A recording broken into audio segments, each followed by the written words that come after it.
Bismillahirrahmanirrahim. Assalamualaikum warahmatullahi wabarakatuh. Pemirsa Masumi TV dan Ahmad Yani Channel dimanapun berada, dari Sabang sampai Merauke tentunya, teman-teman kita pengurus Masumi seluruh Indonesia, juga saudara-saudara kita para diaspora di seluruh dunia, kita jumpa lagi. Khusus kali ini kita Kaleidoskop. Ini Kaleidoskop 2024 yang berbicara tentang 3 hal besar, yaitu masalah hukum, masalah politik, dan masalah ekonomi. Kita akan membahas satu persatu topik-topik besar itu, kemudian ada poin-poin penting yang secara khusus kita akan bahas. Ya, ini tentunya akan panjang, ya, tetapi insya Allah materinya berisi dan sangat-sangat bernas. Saya sebutkan satu masalah hukum, ya, terkait dengan korupsi dan penegakan hukum. Ini kita akan bahas tentang bagaimana kasus Harvey Muiz, kemudian kasus RUU perampasan aset, kemudian kasus Hasto, ini sangat-sangat viral, tentang Megawati kaitannya, dan juga tentang kasus-kasus menteri yang rawat jalan. Nah, ini 3 subtopik dari kasus korupsi dan penegakan hukum ini sangat menarik, kita akan dibahas. Kemudian yang kedua yaitu kasus atau mungkin topik yang besar, yaitu tentang oligarki politik dan demokrasi yang sekarang terjadi di Indonesia. Satu, tentang kebijakan PSN, proyek strategis nasional ugal-ugalan, ya, dari Jokowi. Kemudian reformasi undang-undang politik, yang bagaimana yang kita kehendaki reformasi di bidang misalnya partai politik dan juga sistem pemilu. Kemudian kita juga akan bahas bagaimana mengoreksi penyimpangan hukum yang dilakukan oleh rezim Jokowi tempo hari, seperti kita ketahui tentang putusan MK tentang syarat usia capres dan cawapres. Begitu juga sebelumnya, ya, pelemahan KPK, yaitu dengan merevisi undang-undang KPK. Nanti juga kita akan bahas yang terakhir, ini sangat-sangat faktual, tentang pidato Bapak Presiden Prabowo Subianto di Bappenas yang keras dan tegas. Terakhir kita akan bahas topik besar, yaitu tentang ekonomi warisan Jokowi dan ambruknya industri penyerap tenaga kerja, ya, seperti tekstil dan lain-lain. Seperti kita ketahui, inilah yang menjadi momok ekonomi 2024 lalu. Ya, kita akan melihat bagaimana kelas menengah yang turun kelas. Kemudian juga mengapa Stritek gulung tikar. Kemudian kita akan bahas juga apakah Presiden bisa keluarkan Perpu untuk pembatalan PPN 12%. Nah, begitu pemirsa Masumi TV dan Ahmad Yani Channel, kita akan bahas ini tentunya dengan yang sangat-sangat menguasai, yaitu Ketua Umum Partai Masumi Bapak Dr. Ahmad Yani SAM. Assalamualaikum, Pak. Waalaikumsalam warahmatullahi wabarakatuh. Tadi ya, kalau dari penjelasan 3 tema besar, ya, ya, ini memang kaleidoskop betul, Pak, betul, ya, betul. Peristiwa-peristiwa yang terjadi ya, pada tahun 2024. Betul. Memang 2024 ini ada peristiwa-peristiwa politik juga, Pak Eri. Ya. Peristiwa politik itu adalah yang pertama tentu yang sangat menjadi menarik perhatian publik itu persiapan pemilu. Betul, betul. Yang jumlah menelan biaya yang luar biasa. Betul, ya, betul, betul. Hampir berapa ratus triliun. Betul. Terus yang kedua adalah peristiwa pemilu, setelah pemilu pelantikan. Pelantikan presiden. Artinya kalau kita lihat umurnya Pak Presiden ini, Prabowo ini 20 Oktober, sekarang ini 31 Desember, artinya baru 2 bulan lewat 11 hari. Iya. Ya, baru, ya kan? Baru lewat 11 hari. Baru seperti itu. Ya, kita bahas dari awal dulu, yang pertama tentang... Yang pertama kita mau ini kita mau apa namanya mengulas korupsi dan penegakan hukum. Ini tentang kasus Harvey Muiz. Ya, ini kan korupsi dan penegakan hukum. Betul. Tema besar tidak ada satupun kalau kita lihat Pak Eri, ya, janji dari ketiga pasangan calon. Nah, 3 pasangan calon presiden. Ya, calon presiden semuanya berkomitmen ingin memberantas korupsi. Tidak dalam konteks omon-omon. Ya, betul. Tapi begitu serius. Nah, janji-janji tersebut kan harus termanifestasi di dalam langkah, baik langkah strategis maupun langkah praktisnya yang ingin dilakukan. Nah, korupsi kita ini bukan semakin menghilang, indeks persepsi korupsi kita juga anjlok kan seperti itu. Korupsi kita juga luar biasa, yang menghancurkan sendi-sendi, ya kan, ekonomi, sendi-sendi rakyat juga semuanya. yang membuat menjadi beban rakyat yang luar biasa akibat dari perilaku korupsi. Korupsi ini adalah orang yang mempunyai jabatan, Pak Eri. Tidak mungkin korupsi dilakukan oleh rakyat. Pasti. Orang yang punya jabatan, punya kewenangan, dengan jabatan dan kewenangannya itu yang dia bisa untuk menguntungkan diri dia yang utama atau menguntungkan pihak lain seperti itu. Dan korupsi ini memang sudah ada sejak zaman Orde Lama. Orde Lama itu luar biasa. Kain kapan pun kalau kata Bang Ridwan Saidi almarhum dikorupsi pada waktu itu kain kapan. Masuk Orde Baru juga korupsi. Tekad untuk memberantas korupsi kan luar biasa. Dibentuk pada waktu itu tim 4, tim pemberantasan korupsi yang diketuai langsung oleh Pak Hatta dan lain sebagainya. Dibentuk lain sebagainya, dibuat yang namanya kelembagaan institusional untuk memberantas korupsi ini dibuat sedemikian rupa. Tapi sama-sama kita mengetahui setiap era itu menjadi ujungnya dia tumbang karena KKN itu luar biasa. Begitu juga Orde Lama tumbang, salah satu isu di samping isu-isu politik adalah isu korupsi. Orde Baru juga seperti itu. Bahkan KKN luar biasa. Nah, sekarang kita masuk Orde Reformasi. Orde Reformasi ini kalau kita ambil dari tahun 98, sekarang 2024, hampir berapa? 28 tahun, Pak Eri. Pertanyaannya, ya kan, apakah korupsi ini semakin hilang atau semakin menjadi-jadi? Makin merajalela ya. Merajalela. Dulu kan kalau orang anekdot ya Pak Eri, kalau korupsi itu di bawah meja, diam-diam. Sekarang korupsi itu dengan meja-mejanya. Dengan meja-meja dikorupsi langsung. Dengan meja-mejanya korupsi itu luar biasa. Dan setiap episode itu pasti ada yang spektakuler korupsinya. Ya, zamannya Orde Baru kita tahu lah ada kasus-kasus korupsi di luar Pertamina dan lain sebagainya, ya kan. Pak Harto sehingga membentuk tim dan sebagainya. Orde Lama juga ada korupsi yang luar biasa. Nah, di Orde Reformasi ini kan setiap periode kalau kita lihat Orde Reformasi ini kita anggap saja mulai kepresidenannya Gus Dur. Kan Gus Dur juga disangka walaupun akhirnya dia dituduh bukan karena korupsi. Kecil, blokit itu berapa ya kan. Yang mengakibatkan Gus Dur lengser. Walaupun argumentasi lengsernya karena dia memubarkan parlemen pada waktu itu. Jadi bukan isu blokitnya. Tapi sudah mulai kan. Nah, Orde setelahnya itu Ibu Mega kan juga rame juga kan kasus gas tangguh pada waktu itu. Yang diduga adalah dijual murah pada waktu itu kan ke Cina. Yang harganya $1 dan lain sebagainya seperti itu. Dan mulai juga timbul muncul ada release and the chart kasus BLBI. BLBI ini hampir 300 triliun Pak Eri. Betul. Nah, tapi sebelum BLBI ada yang orang lupa, KLBI. Kasus kredit likuiditas Bank Indonesia. Karena pada waktu itu kita ingat belum di ujung Orde Baru itu memberikan kemudahan betul untuk membentuk bank.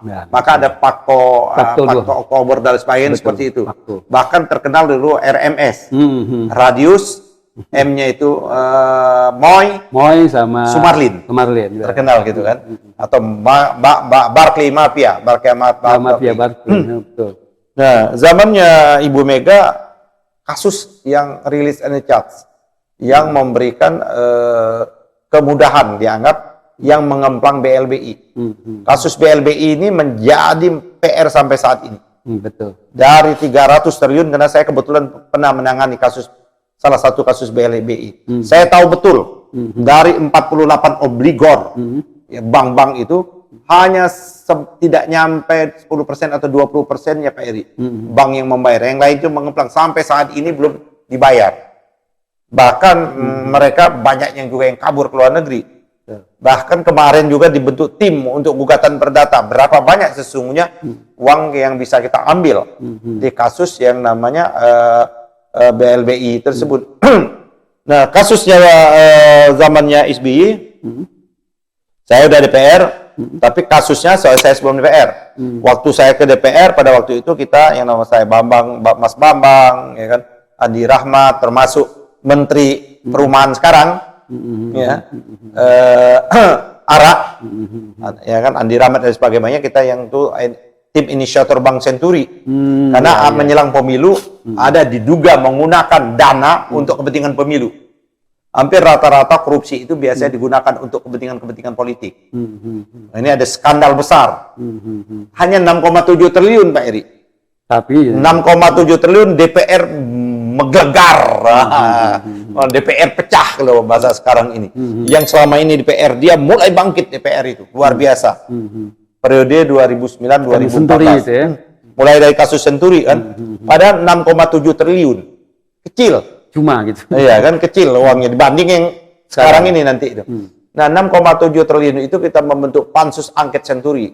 Dan kita menemukan rekomendasinya pada waktu itu segera untuk dibawa ke pengadilan. Siapa yang bertanggung jawab? Hampir seluruh gubernur Bank Indonesia itu, deputi-deputi Bank Indonesia yang terlibat, maupun dari Kementerian Keuangan, maupun Komite Stabilisasi Sektor Keuangan, KSSK itu, seperti itu. Cuman sayangnya penegak hukum, termasuk KPK, makanya saya kadang-kadang macam betul aja pimpinan KPK. Tidak ada yang mampu menyeret pelaku kasus Bank Senturi itu. Hanya kasusnya yang kecil. Hanya masa ibu siapa Siti Fajria yang udah kasihan, hanya gara-gara dianggap gratifikasi 1 miliar. Tapi kasusnya sendiri gagal KPK.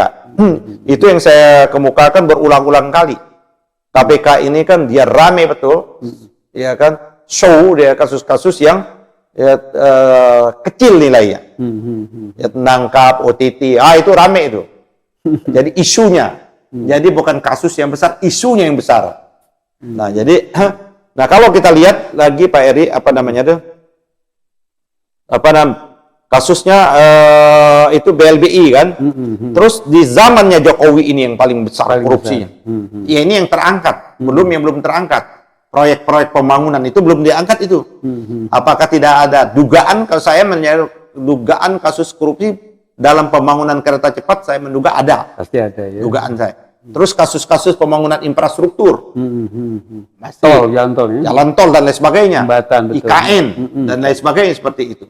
Nah, tapi selain itu juga yang kasus yang sudah dikejar oleh kejaksaan, bukan KPK ya, yaitu kasus dalam konteks yang namanya itu adalah CPU. Nah, ini kan kasusnya menyebabkan PT Duta Palma 78 triliun. Ya, seperti itu. Ini kasusnya sekarang ini hanya diadil, tapi hukumannya diskon rame-rame itu. Diskon, di diskonnya? Terus kasus lagi di PT TPPI, itu 37 triliun Pak Eri. Terus kasus PT Asabri, Asabri ini yang mengemplang uang, yang sekarang orangnya ada sih itu kan, kasusnya 22,7 triliun. Jiwasraya 16,8 triliun. Terus nah, ini ada lagi kasus di ekspor minyak sawit, 12 triliun. Nah, ya kan? Ini terus kasus BTS yang menyebabkan Menteri John Plate, ya kan, dan 8 triliun. Nah, ini yang lebih lagi menjadi rame, bahkan Pak Prabowo kemarin marah besar Pak Prabowo itu, yaitu kasus Timah. Harvey Mois ya, yang tadi disebut Epir Mois, Harvey Mois tadi. Kasusnya Timah itu lebih kurang 300 triliun. Belum lagi masalah kerusakan lingkungannya. Tapi kita mengetahui hukumannya ringan dari beberapa kasus yang sebelum yang sudah masuk pengadilan. Bahkan yang lebih marah Pak Prabowo itu, Pak Erit kemarin di Bappenas itu, Epir Mois itu hanya dihukum 6 tahun. 6 tahun setengah. 6 tahun 6 bulan ya, 6 tahun setengah. Dengan denda 1 miliar. Kan gila itu Pak Eri, hakimnya itu. Tapi Pak Prabowo sudah memerintahkan kepada Jaksa Agung untuk banding. Bahkan Pak Prabowo itu setimpal katanya dihukum 50 tahun. Dikembalikan seperti itu. Marah betul Pak Prabowo itu. Ya kan? Ini juga merespon seolah-olah kemarin ada beberapa hari sebelumnya pidato Pak Prabowo yang disalah tanggap, ya kan, yang disalah persepsikan seolah-olah Pak Prabowo ingin mengampunkan para koruptor itu. Memaafkan ya. Memaafkan. Sebenarnya dalam konteksnya yang saya pahami apa yang dia maksudkan itu adalah mereka memaafkan itu, mereka bayar dong, balikan dong uang negara dalam konteks aset recovery. Tapi hukuman tetap jalan. Pidananya jalan. Iya, tetap jalan, bukan berarti menghapuskan hukuman. Hukuman kan adalah tindak pidana yang tidak boleh dihapuskan. Yang berhak untuk membebaskan atau meringan dan memberatkan itu kan ada pengadilan seperti itu. Nah, jadi Pak Eri, kasus yang FR Muiz itu, Hervi Muiz itu. Nah, tapi ada lagi yang perempuan itu, siapa namanya? Istrinya itu ya. Bukan. Oh, yang itunya, iya. Lupa saya itu. Ya, ada. Siapa namanya? Coba kita cek. Pengusaha Chinese. Yang perempuan tuh. Iya. Si Helena Lim. Ya. Ini yang sahabatnya Gibran, sahabatnya Kesang. Pernah tampil di televisi waktu itu kan. Helena Lim ini. Nah, Helena Lim ini kan juga di uang penggantinya besar lumayan. 210 miliar. Tapi dihukumnya 5 tahun, Pak Eri. Jadi padahal si Helena Lim ini derajatnya masih di bawah RP Muiz. Tapi dia uang penggantinya 210 miliar. Ini hanya 1 miliar. Ini kontras. Kontras betul, paradok betul Pak Eri. Ini hakimnya ini saya minta betul, kita dorong betul kepada Komisi Yudisial maupun Badan Pengawasan Hakim di Mahkamah Agung untuk memeriksa hakim ini Pak Eri. Apa iya betul kena fakta-fakta persidangan? Ya kalau memang dia ada fakta persidangan dia bersalah, kenapa hukumannya ringan? Kalau memang kalau sopan, kalau memang dia anggap tidak bersalah, tidak diterima bukti-bukti, bukannya dihukum 6 tahun 6 bulan, bebas. Harusnya gitu loh. Betul. Ini kan menjadi paradok oleh karena itu menurut saya Pak Eri ini dalam tadi tema kita yang pertama ini memang proses muram. Jadi 2024 ini kelabu hukum ya di bidang penegakan hukum kita. Belum lagi kasus-kasus ini kan sebelumnya ada kasus-kasus polisi tembak polisi dan lain sebagainya. Kasus yang ada di Sumatera Barat ya kan dan lain sebagainya. Kasus Sambo, kasus Teddy ada Teddy Minahasa dan lain sebagainya seperti itu. Pak Eri. Ya kalau misalnya kita masuk ke bawah kan di DPR lagi rame itu RUU perampasan aset itu gimana? Sampai sekarang kan gini, menurut saya kan kalau memang DPR belum, kan lama, ya Pak Prabowo kita dorong untuk mengeluarkan Perpu saja. Tentang perampasan aset? Iya, perampasan aset itu. Jadi penting juga, saya setuju perampasan aset itu. Bahkan kita berkali-kali Pak Eri, untuk membuat efek jera itu harus berlipat-lipat. Kalau dia korupsinya 1 miliar contoh, maka dia harus didenda 10 miliar. Berlipat-lipat. Jadi orang takut ya seperti itu. Dan seluruh aset-asetnya harus dirampas. Kayak di Singapura, dia hanya boleh kerja untuk kebutuhan kehidupannya saja. Dia nggak boleh lagi naik pesawat. Dia harus naik bis umum, ya kan? Dia tidak boleh lagi. Jadi hak-hak kemewahannya sudah hilang untuk menutupi kerugian-kerugian yang telah dia rampok atau dia rampas seperti itu Pak Eri. Itu pengertian perampasannya. Termasuk katanya keluarganya juga ikut. Iya, harus seperti itu. Enggak, ini maksud saya ada hukuman dia itu harus ditambah menjadi hukuman seperti itu. Di samping perampasan aset, kan dia butuh hidup. Dia bekerja kalau dia profesional kan. Hampir rata-rata kan koruptor ini kan white collar crime. Betul. Maka dia bekerja tapi gajinya diambil, dia hanya untuk diberikan untuk uang makannya, kebutuhan makan saja, agar dia tidak mati, supaya tidak melanggar HAM juga Pak Eri seperti itu. Dia nggak boleh lagi pilihannya naik mobil bagus, nggak boleh. Dia harus boleh naik mobil itu naik kendaraan umum, tapi dia tetap memakai baju biasa. Mantan koruptor, itu. Itu bagaimana? Masih melewati penjara dulu belum? Atau enggak? Iya, dia di penjara dulu. Di penjara dulu kan? Terima kasih. Luar biasa nih pemirsa. Ketua Umum Partai Masyumi tadi sudah menguraikan banyak lebar tentang topik-topik kita dalam kaleidoskop 2024 ini dan prediksi 2025. Tentunya kita berharap tadi yang saya garis bawah itu eksekusi dari Presiden Prabowo terhadap langkah-langkah yang memang tadi sudah dinyatakan soal pemberantasan korupsi apa semua gitu. Jangan kita yang butuh kan dalam segi ekonomi kita butuh eksekusinya. Betul. Dalam segi pemberantasan korupsi kita eksekusinya. Eksekusinya, betul. Lahan, kan lahan ini Pak Eri ada 3 juta hektar lebih yang disebut Pak itu. Yang lahan itu kan bisa digunakan untuk koperasi dan lain sebagainya. Itu kan butuh eksekusi dan lain sebagainya. Penyeludupan dibabat, narkoba dibabat, judi online dibabat dan sebagainya. Terus yang koridor-koridor memang main-main ilegal tambang dan sebagainya itu Dibabat. Itu eksekusi berarti kan. gitu. Yang pentingnya itu ya. Ya. Oke, terima kasih. Harus ada tim eksekusi yang kuat. Nah, itu berarti kabinet memang harus dirombak ya. Artinya Syarat utamanya. eksekusi ya itu utamanya merombak kabinet itu yang paling kita utama. tunggulah. Kita tunggu ya. Ini kan baru 2 bulan ya Pak Eri ya. Ya, kita 2 bulan 11 hari. 11 hari. Mungkin Ya. 3 bulan atau 6 bulan gitu. 6 bulan lah 6 kita. bulan gitu ya. Oke, terima kasih Pak Ketua Umum, terima kasih pemirsa. Mudah-mudahan bermanfaat. Terima kasih. Billahi taufiq wal hidayah. Wassalamualaikum warahmatullahi wabarakatuh. Waalaikumsalam warahmatullahi wabarakatuh.